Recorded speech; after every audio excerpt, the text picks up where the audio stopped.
ইরফান চাইলেও পারি আর ইরফানকে বিয়ে করতে চাইবে না আগামী পর্বে। বিস্তারিত জানতে সম্পূর্ণ ভিডিওটি দেখতে থাকুন। আসসালামু আলাইকুম প্রিয় দর্শক, সবার কি অবস্থা? হাজির হয়ে গেলাম দীপ্ত টিভির নিবেদিত দেনা পাওনা নাটকের 92তম পর্বে কী সব ঘটতে চলছে তার অগ্রিম খবর নিয়ে।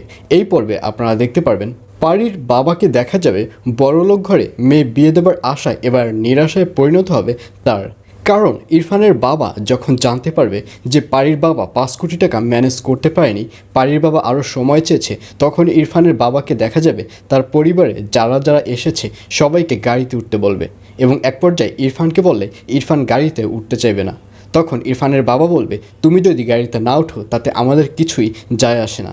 এই বলে ইরফানের বাবাকে দেখা যাবে ইরফানের বাবা তার যে মেয়ে রয়েছে এবং তার ওয়াইফ এবং তার যে বড় ছেলে রয়েছে এবং তার ওয়াইফ সবাইকে নিয়ে গাড়িতে উঠে তারা বাড়ির দিকে চলে যাবে আর ইরফানকে বাড়িতে অর্থাৎ পারিদের বাড়িতে থাকতে দেখা যাবে। আর অন্যদিকে পারিকে দেখা যাবে সে বিশ্বাস করতে পারবে না যে এই হচ্ছে তার বাবা। কারণ পারি তো কল্পনাই করতে পারেনি যে তার বাবা যৌতুক দিয়ে তার মেয়েকে বিয়ে দিচ্ছে। কারণ পারি তো ছোটোবেলা থেকেই জানে যে তার বাবা অন্যায়কে কখনোই প্রশ্রয় দিবে না, কিন্তু এখানে কেন সে এই অন্যায়কে প্রশ্রয় দিচ্ছে? এটি চিন্তা করে পারি তার বাবাকে ধরে অনেক কান্নাকাটি করবে।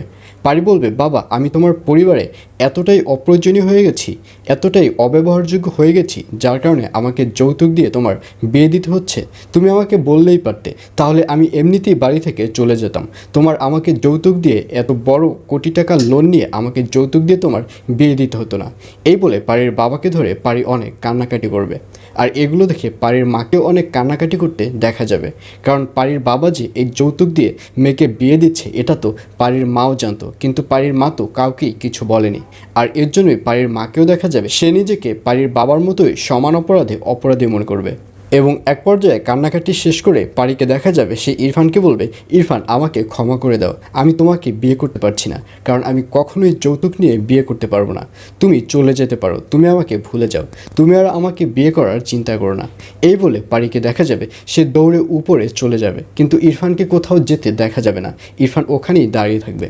আর এছাড়াও থাকবে আরও আশ্চর্য সকল ঘটনা। সুতরাং সবাইকে দেনা পাওনা নাটকের আগামী পর্ব দেখার আমন্ত্রণ রইল।